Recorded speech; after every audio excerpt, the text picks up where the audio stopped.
Joining us today is Amy Bartle, Head of Media at TaxAct. Hi, Amy. Welcome to TV Disrupt. Hi, Sammy. It's good to be here. I'm excited to have this conversation. It's great to have you here, and we really appreciate you joining us at the end of a very busy tax season, which we're about to get into. But I'm really looking forward to this conversation about cross-screen measurement and how TaxAct has been leveraging modern TV ad measurement to, optimize your campaigns. So let's start off at a very high level and give the audience an overview of what TaxAct's general approach is to TV advertising and how it's evolved maybe over the years as the industry has changed.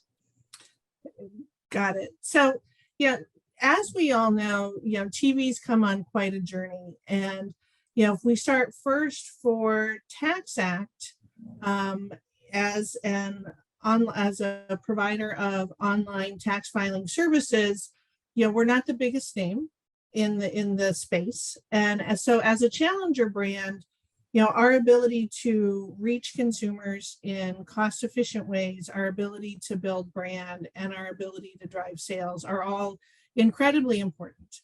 And as we look to video, when you're less well known, when potentially your consumers need a full introduction, there's nothing better than sight, sound, and motion to do that. We've also come a long way from the days where you have your linear TV buy, all it could do is drive awareness, and what it did beyond that was in the province of mixed models. Now, don't get me wrong, I love mixed models, I use mixed models, they're another tool in the arsenal, but the advances forward, both in terms of video delivery, so you've got video in channels from linear and streaming to online video and other partners, is the ability to now monitor and measure those various channels separately and together in a much faster speed than we were able to do in the past has been really helpful.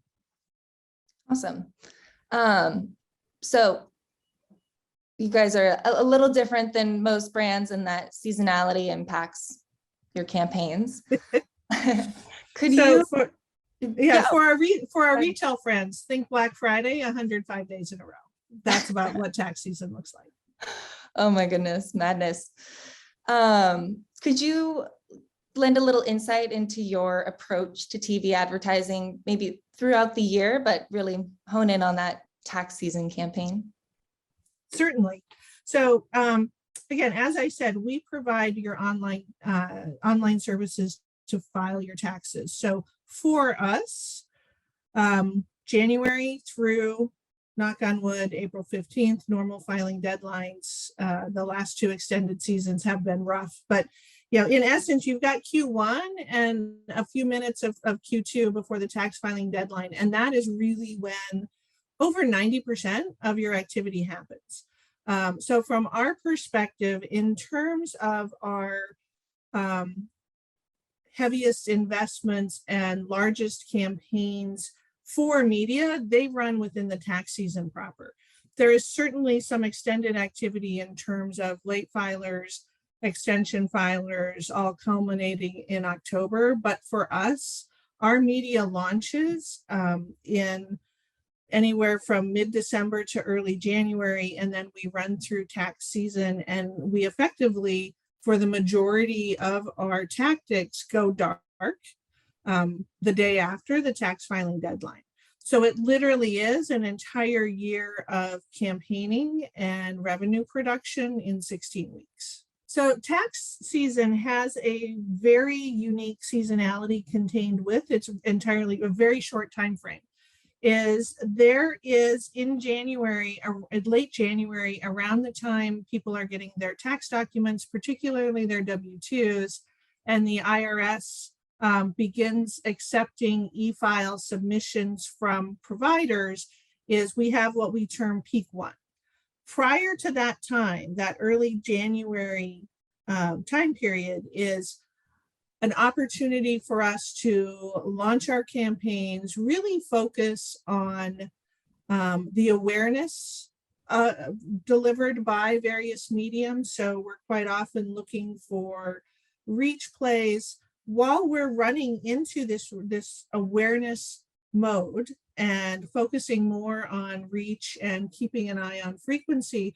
We're also looking at the performance of things like site visits or starts through our iSpot reporting.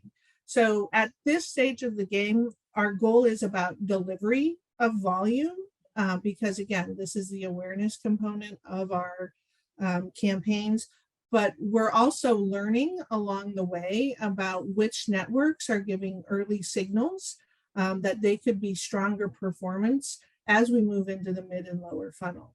As we move through this period at the end of January and early February, where we get this first rush of filers and we start to get enough activity in market so that the algorithms and the volume start to send stronger signals, we then take that learning. And as we get into the middle to towards the back half of the season, what we term the trough period, there's lower volume, but more consistent volume of activity through there. And that really becomes an efficiency and optimization game. So, within that time period, we shift a bit off of the pure reach and awareness play. And not only are we continuing to monitor visits and impressions to visits, as well as cost per, obviously, we also start to shift into which networks, which publisher partners are driving more starts. Ultimately, as an acquisition medium, our goal is to bring you, through awareness and consideration to the site so you can actually start your return. And once you've started your return, we have other communications and campaigns that, continue to follow you through to your completion.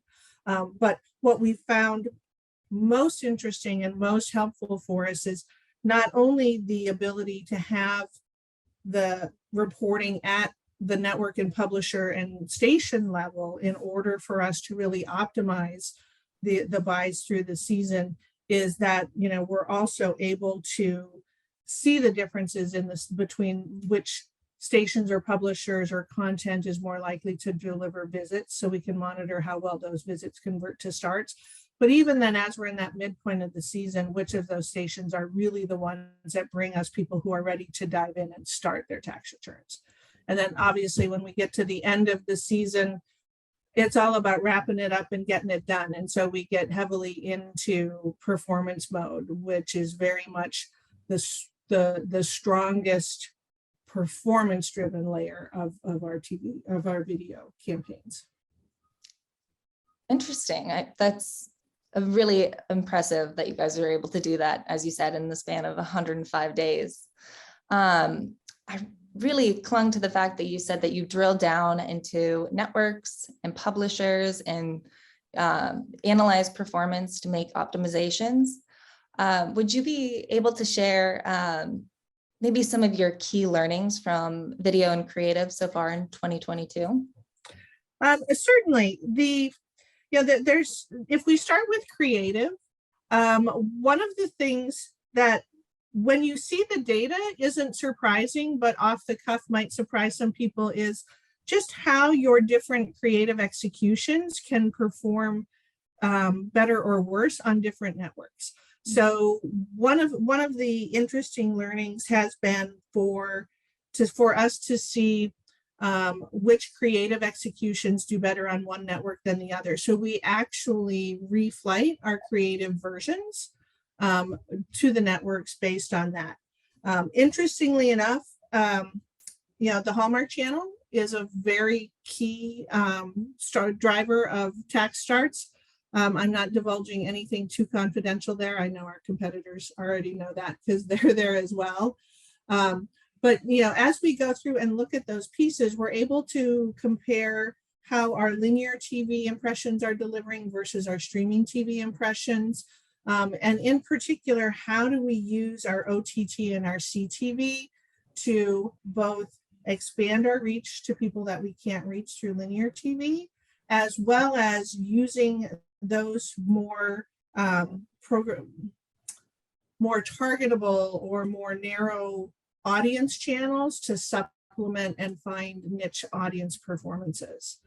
The other thing we've seen regular 2 years in a row now is our 15-second spots are more efficient at driving visits and starts. Obviously, you know, when you've done any sort of creative testing, you know that your 30 seconds in terms of raising awareness and consideration will generally outperform your 15s. But once we're through that midpoint of season and shift into efficiency mode, our data, the data we get from the reporting helps us identify when to shift particular networks to 100% 15 run versus a mix of 30s and 15s. Wow, super interesting. That must be like really exciting to find out that your 15 seconds are just as effective, or if not more effective than 30 seconds. It looks like we're running on time, and I wish we could keep this conversation going. Thank you again so much for being with us today. And it was really insightful for our audience to hear about your guys' approach to cross-screen measurement.